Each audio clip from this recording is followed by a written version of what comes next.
What is going on, everyone? Welcome to the Lyfe podcast. Back again with another episode of Let's Get to Know Your Nailtech. But today, I have a very special friend. Before I introduce you to who my friend is, let me give you a little backstory. Back in the day when I started out as a new content creator, right? I was nobody. Nobody knew who I was. This person right here reached out to me and say, bro, I love your content. You got something going on. I see something in you. And believe it or not, I didn't believe one word that he was saying because I don't know who he is. And I didn't know what he was seeing in me. But what was crazy is that months down the road, this brother right here sent me all his nail polish line. And let me tell you, at this moment right here, I was starting out back into the nail industry as a new owner. And he sent me his whole collection. In my life, I never had anyone who sent me anything to get my career going. But this guy did. Ladies and gentlemen, I want to introduce you to Robert Nguyen, the CEO of Gotti Nails. How are you, man? I'm doing great, dude. Thank you for having me on. I'm so excited because you've just blown up so much, I remember when I first met you and I reached out, you didn't have that many followers and I was just like, man, this guy he's gonna be something. And I could see it. It's like I could see the future, And here it is, dude. Millions of viewers, hundreds, thousands of subscribers. Like, you're killing it, bro. I try, man, but let me just ask you this, like, what did you really see when you stumble upon my content, bro? Because I know you've been in the nail industry very long time, and you were on TV. You were like the artist of the generation that we were growing up into the nail industry. Like, what do you see? So like throughout my whole career, I've met a bunch of nail techs, and I've met some very special ones that just like they have that special thing in them. And when I saw your stuff, like you had the drive. That's the main thing, is that you got to have that drive. You got to have that want and that will to continue doing what you believe in, no matter what anyone else says. And you just kept on pumping out content, bro. It just kept on coming. Wow. And it was like exciting too, It wasn't something that you just like, oh, I'm gonna just scroll right through it. Your stuff, you'd get them. It just hook you right away, and I'd just sit there and I'd watch it. Like we got to get this guy. We got to get him some stuff out here. So yeah, That's awesome, man. Well, I appreciate that you were able to see that in me and able to reach out to me, because if you did not reach out to me, I don't think we would be sitting here talking face to face right now. Let the viewer knows a little bit about yourself, Robert. How did you got into the nail industry? Was it something that you actually wanted to do growing up? Or was it something that you had to do because of the money at that moment and you fell in love with it?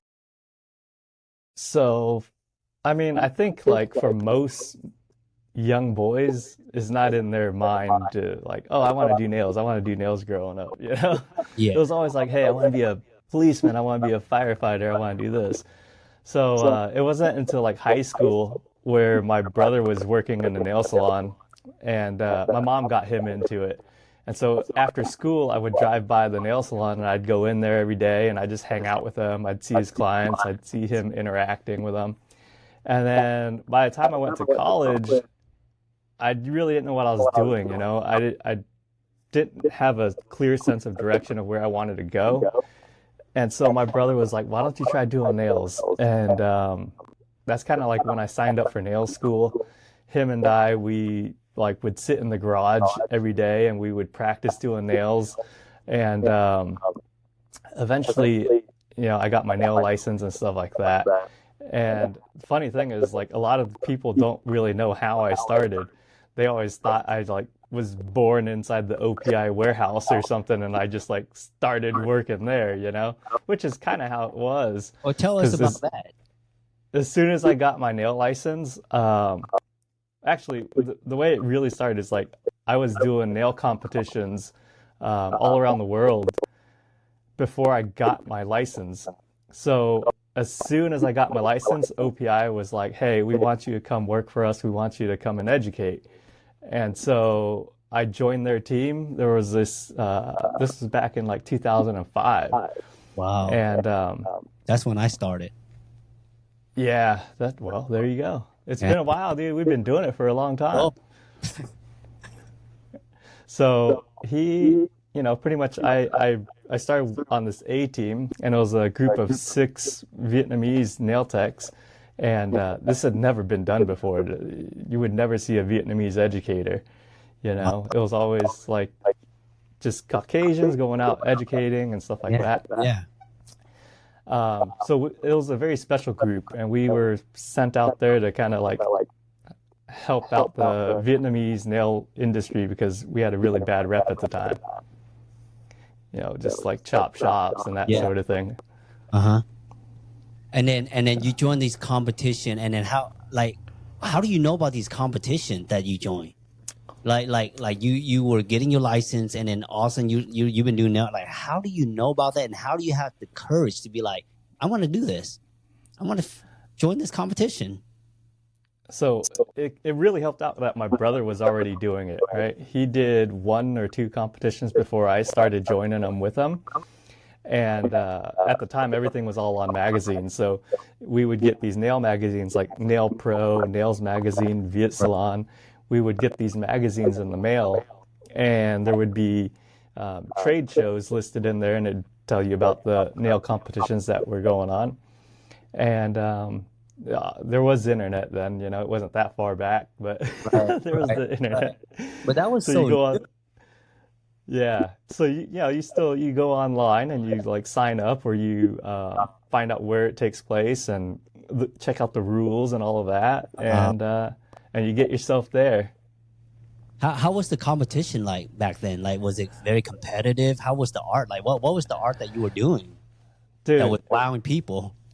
it was insane just because like that was the only way to get your name out there. There was no Facebook, there was no Instagram, there was no TikTok. So the only way that you could get your name out there was to go do these competitions. And I just remember like my very first one was out in Vegas, and there's like hundreds of people you're competing against. And people fly in from out of the country, from Japan, from Italy, from all over into Vegas, and they all compete. And I remember the 2 first competitions I did, I took home 2 first places. Wow. Which is like really cool for me, It was like really exciting. Heck yeah. Yeah. But like when you look back at it now, like the nail art has evolved so much. Even though like we were doing some pretty crazy stuff, when you look at it now, it's very dated. Yeah, it's crazy. So after you won that first 2 competition, Robert, did that really like make your name more popular during that time because there was no social media? Like, did people starting to like have eyes on you? Like, oh, this guy's a good artist and he's a good nail tech. Yeah, I think so, because it had a lot to do with I go back to that drive, like wanting to get yourself out there. And that's what it took. Like I had to go out to Vegas, and I had to do that myself because, So the next one is the one that really put me on the map. Was I flew myself out to Florida with my brother, and we actually lost. We both got disqualified from our competition because we didn't read the rules all the way. But when these other companies, they look at you and they're like, "Oh man, this guy like." He really put himself out there. He flew himself out there, put himself up in a hotel. Like they're really dedicated to want to do these competitions, and they saw something in me then. Wow. And then so after that, what was your journey like with the nails, man? Like after all this competition, you got your license. Did you ever like end up wanting to open up a salon, or did you just kind of work for OPI and learn from them? Like what was your journey like before you established Gotti Nails? Yeah, so eventually I did open up a salon, but the whole journey with like OPI, I was with OPI for 10 years, Wow. and so I got to travel all around the world, like literally everywhere. I had so many like stamps in my passport that I had to send it in and add more pages into it. Really? Yeah, That it was was big. And I mean, I was like 20 years old, 22, 23, like throughout that whole time. It was an amazing opportunity for me to go through. And at the same time, I was independent contractor working in the salon, like renting a spot so I could do clients. So it was a really cool first 10 years of my journey. And then eventually I opened up two nail salons in Beverly Hills called House of Polish. Oh, nice. And those were awesome too. And what I love about the industry is there's just so much that you could do. Whether you want to be an independent nail technician, you want to be a salon owner, you want to be an educator, you want to be a nail brand owner, you want to do podcast, like there's just so much that you can do in it. And it's amazing how, as time moved forward, the nail industry has like expand to so many different areas, right? Like you mentioned, you can be a salon owner, you can be a nail tech, an independent nail tech. Heck, you can be a podcast host like myself and still talk about the nail industry. But everything we do, we know it didn't just happen overnight. It took a lot of time, it took a lot of time. I mean, I know the road being a nail tech is not always rainbow and flowers. What was your hardest time being a nail tech, like where you faced difficulty? And then that could be, running a business, because I know being a nail tech and running a business is a different mindset. Do you ever face any difficult time through your career, and how do you overcome that? Dude, honestly, it's always been rainbows and butterflies. Oh, that's amazing. I'm just playing. Because I was going to say, like, are you living in heaven or something? Because that's amazing. You know what? Like, everything has its positives and negatives, right? But man, it's so difficult to talk about the hard stuff because you just want to stay positive all the time. But to be real with you, the hardest time is like right now. Like it's we're going through it, like when I started Gotti Nails, we've been out for like 4 or 5 years, and going from a salon owner to a owner of a company is totally night and day. Like when you're a salon owner, you got people working for you, they're helping out, they're taking a lot of the weight off your shoulders. And when you're a brand owner, like at least starting out, like you're doing everything, dude. You're doing all the marketing, you're doing the accounting, you're doing all the inventory, you're doing everything. Right. And you want to, right. Yeah, and you got to, right? Yeah. And then tie that in with your family. So I got two little girls, and it's just like it's so much pressure. But the girls are what keeps me going.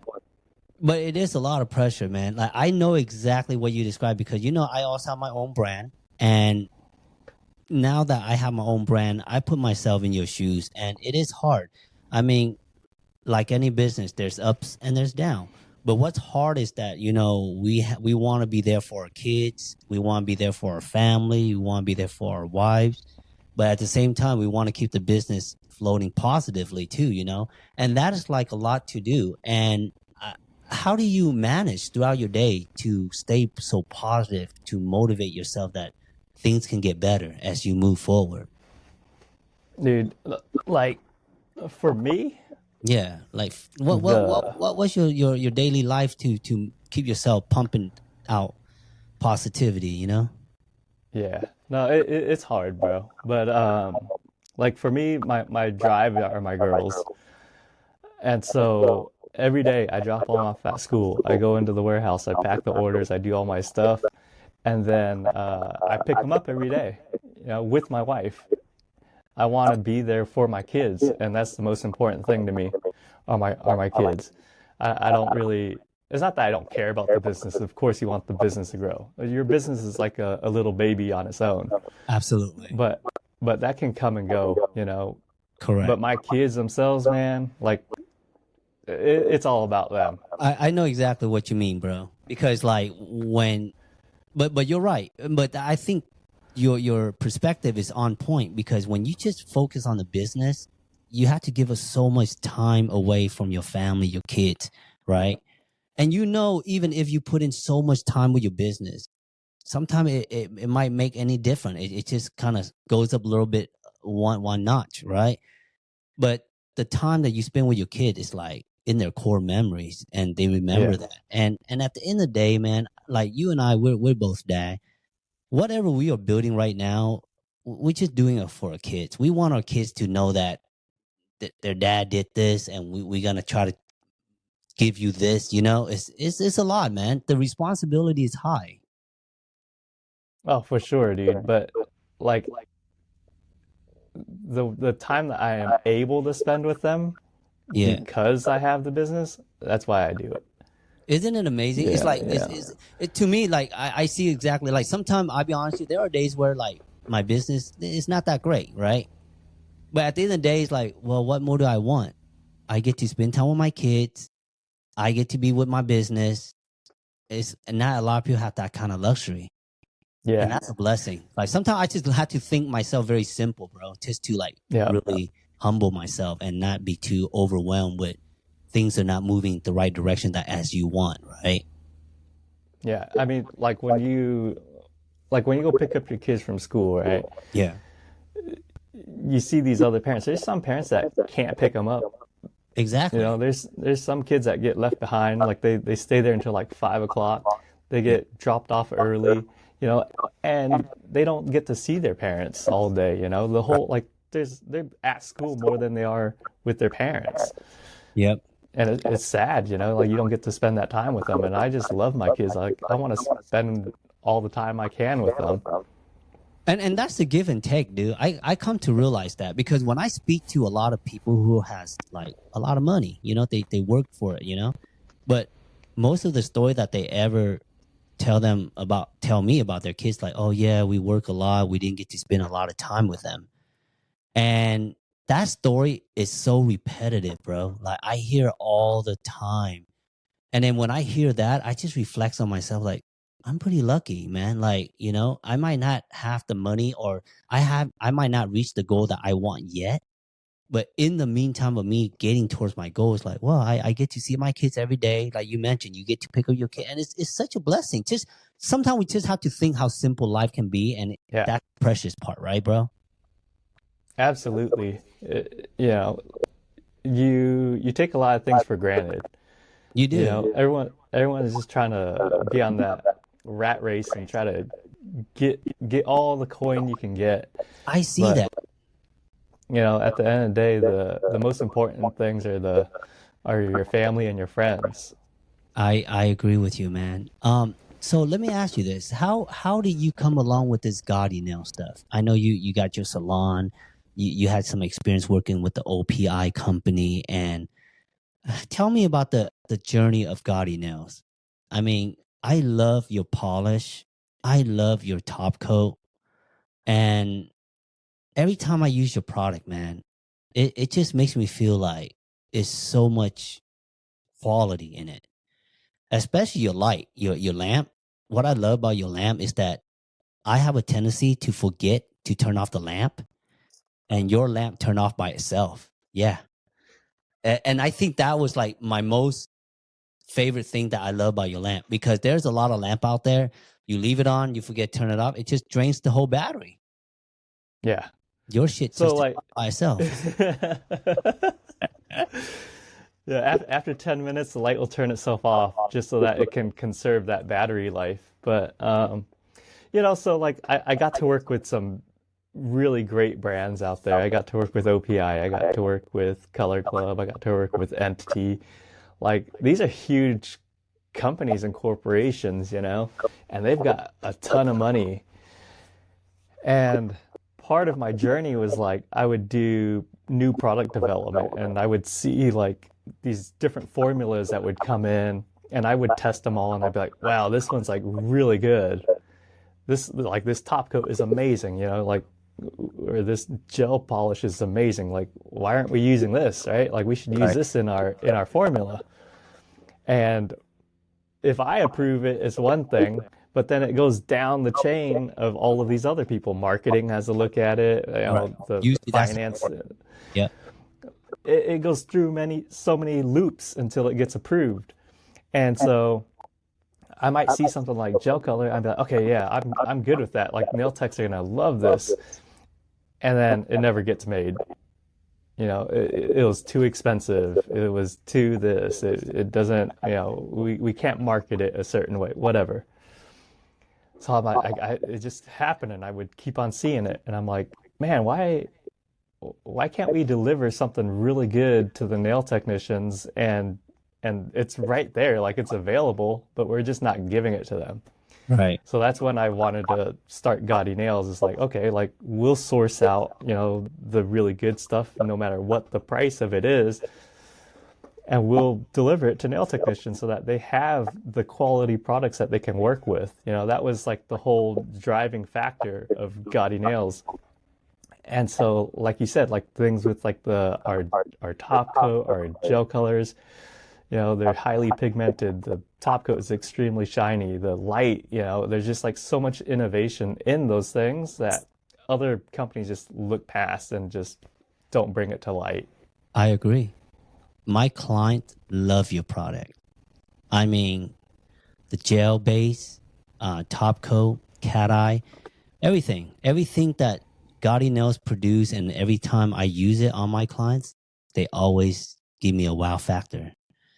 So good job on that, man. And I know you mentioned a couple of times, you mentioned your stories that your brother is always the one that guides you through this industry. And I know I met your brother. Can you give me a little bit of story how your brother and you are so connected into this industry, and how he has helped you, guide you through this industry? So I feel like in this industry, like you always got to have some kind of support along the way. And my brother was there from day one until now. Like he literally taught me how to paint. I Wow. never took a real art class or anything. And he would be there to hold my hand and teach me how to paint and walk me through all the competitions. And when we traveled together, like we traveled so much together that it got to a point where you find them kind of annoying. Like you work together in the salon, you travel together, we just did everything together, and just having that bond with a brother is just amazing. But it got to a point where it was like the little things, like he would laugh weird, and I'd be like, man, that's kind of annoying, you know. And it brings him joy, you know what I mean? Like he's happy that he's getting a laugh, and I'm just like, man, like this is kind of annoying. Like but man, he's my brother. He's guided me throughout my whole career. The only time I really get to see him now is like when we do travel the trade shows and get to hang out in that way, or if he comes back home and we hang out like that. But I would love to get him on my podcast one of these days. bro, you can have him, dude. He's out there. But he's actually in Dubai right now, so He's a cool ass dude, man. Very good nail artist. So one of these days, I'll make sure I get him on the show so you guys can meet Robert's brother.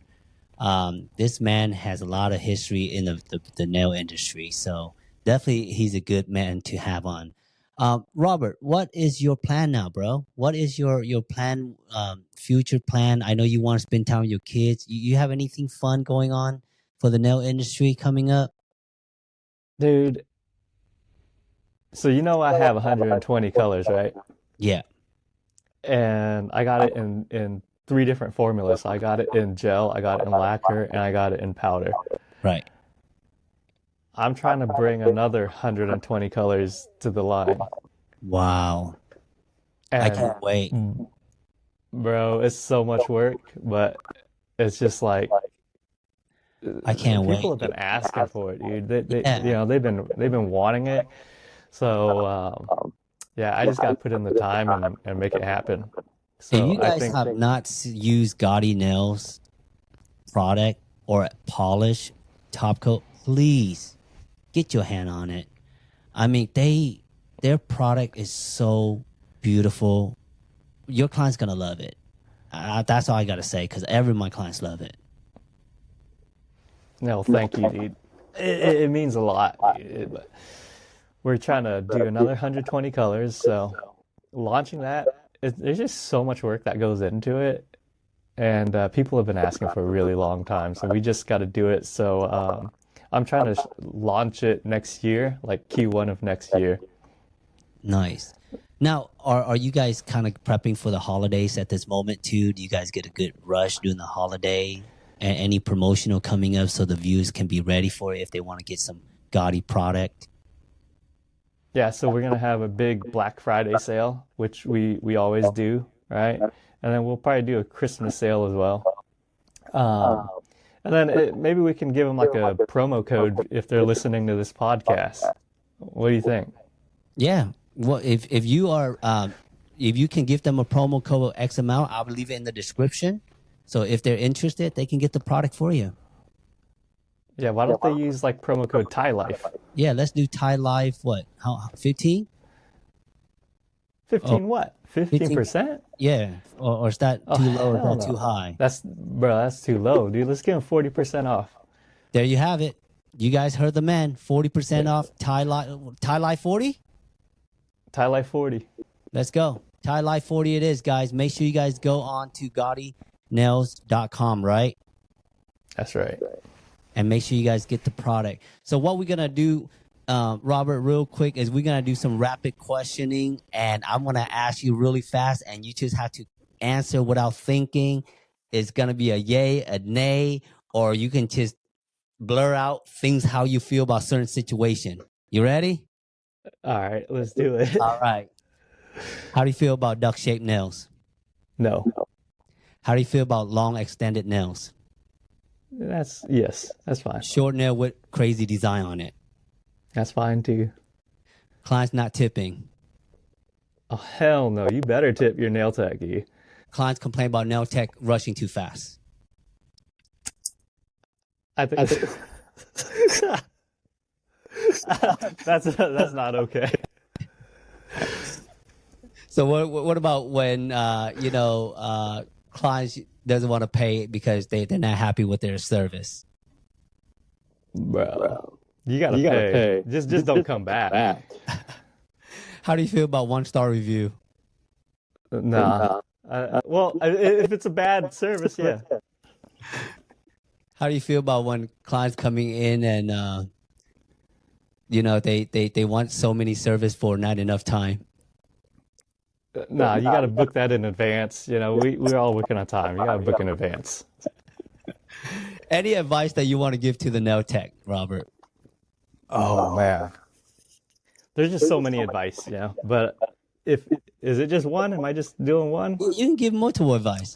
This is your show, bro. All right. Well, I think the biggest advice is probably like really hone in on your skills. You know, like I feel like so many nail technicians go out there and they finish school and they just think they know everything. Like, all right, I'm ready to attack this world, you know? And it's a dog world out there. Like they'll eat you alive. Once you go in that nail salon, those customers, they'll eat you alive, dude. So just really work on your applications, work on your technique, and really get that down. And once you really know your stuff, then I mean, you could pretty much do anything.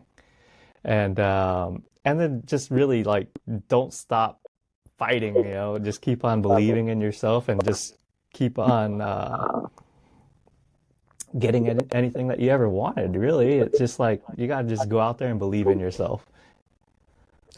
One bad habit that you notice about nail technician that you wish they can change?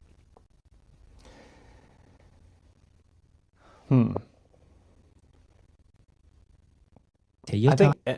I feel like every nail technician has a different bad habit, but man, you're really bringing me back to like the salon days, and I'm like trying to think because, Absolutely. dude, I had like each salon I had 20 nail technicians working for me, and I'm trying to. I think I had right. But I had a really good team. Like I had a really good team of nail technicians that, like, when they were ready to work, they worked. But like, I'll just talk about from my own bad habit. Yeah. and you could look at it as a bad habit or not. And when I was in the salon and I was working on people, if you didn't have an appointment and you wanted to come in and I was free, I would just be like, nah, we got to schedule in something for tomorrow or a different day. I like that Because style. because for me, it was like a lot of pressure to like, oh, even though I have time to do you, I don't want to do you. You know, I already have it in my mind that I'm free. This is my time to do what I have to do. Correct. And so I would make them come back another day. I like that though, because I do the same. Like sometime, like when I know I have like a 30-minute gap, to me that 30-minute gap could be lunch, could be doing things that matters, versus like taking in a walk-in and then putting myself on a time pressure. Like I have to get this done at a certain time to get the next appointment in. That's stressful, bro. Yeah, and if you think about it, it's not really fair for the next person coming in either. What do you feel about nail technician who not willing to adapt to new techniques because they thinking nobody asked for it, we don't need to learn this? I think you gotta adapt. Like the world is changing so fast. You know, there's just like let's look at like full coverage nail tips, right? Yeah. Either you love it or you hate it. And I just happen to be one of those nail techs that love it. Like I feel like it's one of those things that just speed up the whole process so much faster, and you can deliver like really high quality looking nails in an average time versus like really honing down on the skill of building out acrylics or hard gel. Like not everyone has that skill, right? So if you're not willing to work on that skill, then adapt with the times and go with the new stuff that's coming out and learn how to do it right. You think speed matters compared to before? No. Like before, depending on the type of salon too, but like it was always speed, like crank it out, like 30 minutes, bam. My services, they've always been an hour and a half. I always, because we're perfectionists, right? Like I always booked out an hour and a half. Though. I try, man. It's hard. Yeah. And when I had the salons, like all my nail technicians, dude, were like, we really were pushing on the idea of doing it fast, like, but it wasn't even that fast. Like our manicures, we would book out an hour. Right. Back then, like, dude, if you were taking an hour on your manicure, you could have gotten You two lose like done. 3 clients already. Yeah. Right. So the thing with speed is like, if you're charging enough, then your speed really shouldn't matter. The quality of your work should speak higher than the speed of your work.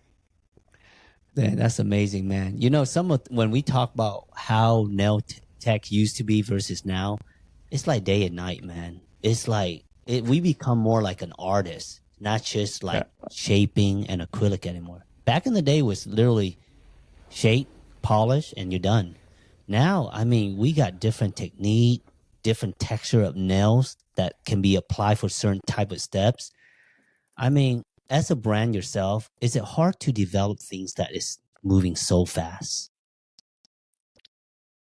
It develops fast, but it's also really slow. So like you won't see anything new come out for a really, really long time. You'll Right. see repetition, like you'll see history repeat itself. You'll see stuff come back out that had been out in like the 80s and 90s, you know? Yeah. Like crackle nail polish. Like that shit was out in the freaking 90s, like early 90s, It's going to come back slowly, watch. Yeah, and it came back out in like early 2000s and people are like, "Oh my God, what is this?" And then and it's coming back now, you know? So Isn't it amazing how like it just re-evolve itself just in different way? yeah. So yeah, it's really rare that you see something like really new, and when you do, it happens really quick, And so you got to jump on that trend, and then it'll go away for a little bit, and then it'll come back. You know, I always tell people this, and I still believe in this, that I feel like what the salon is charging right now is so much cheaper than what we should get paid as a nail tech. I believe in that. I feel like if you really look at most industries, like service industry, like massage, you get an hour massage. Now it's what, 60, 70 bucks for an hour, right? But you can get a set of nails for 40 bucks. And sometimes we spend more than an hour to finish that set. So I believe that what we charge for nail service right now, the clients is so benefiting the price versus what the future price is going to be. What do you think about that?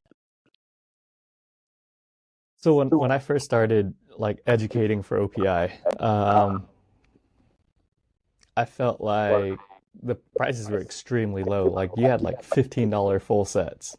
Right. Yeah, like it was just impossible. Like how's anyone making any money, you know? And so our whole mission was to go out there and educate all of the nail technicians and like drive that price up. And I feel like we've gotten to a point where the prices have definitely gone up, but not fast enough.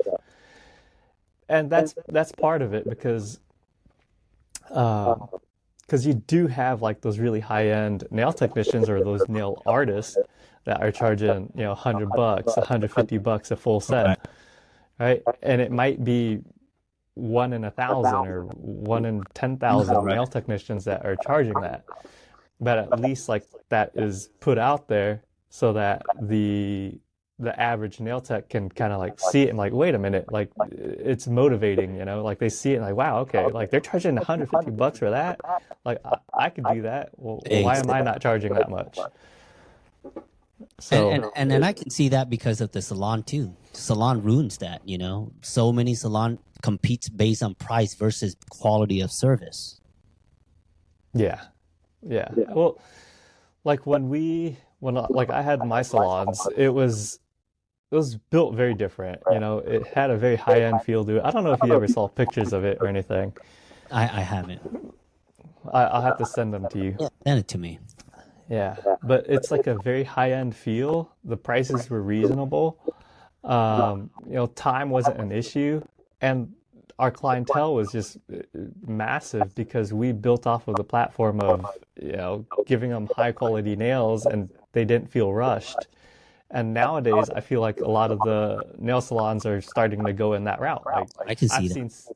I've seen so many like beautiful nail salons, and they're taking their time and doing it right. And when you take your time and you do it right, you got to go out there and you got to raise up your prices.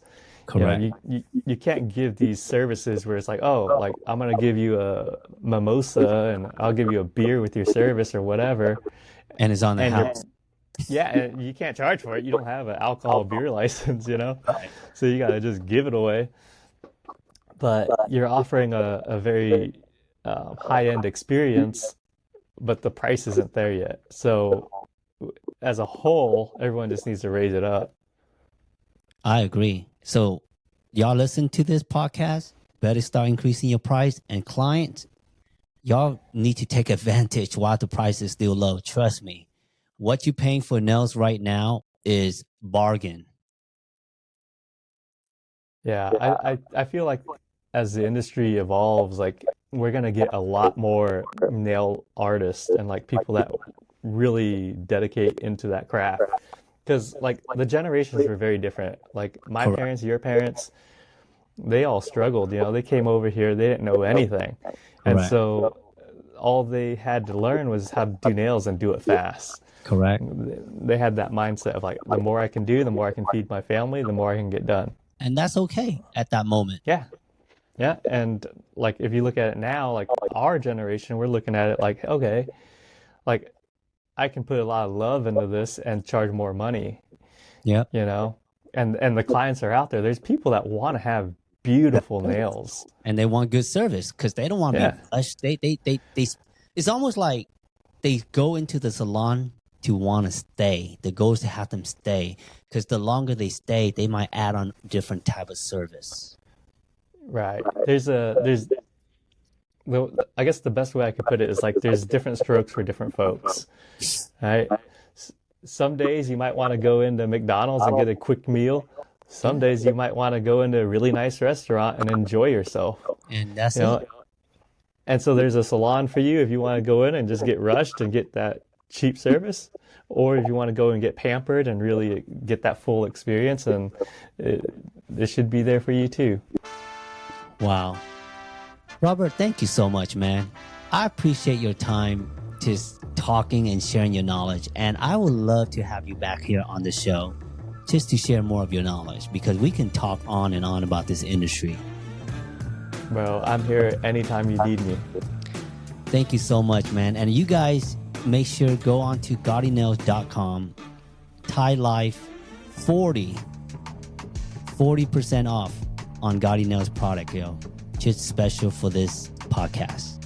Thank you so much, Robert, for joining this podcast, man, for taking the time and just educating us. I appreciate you from day one till now, and I always will appreciate you. Thank you, brother. Thank you for having me. Thank you for thinking of me. I love you, dog. Likewise, bro. Have a good day, everyone. Make sure to like, share, and subscribe to this podcast. And this will be streaming on all podcast channel, Spotify, YouTube Podcasts, and Apple Podcasts also. Peace.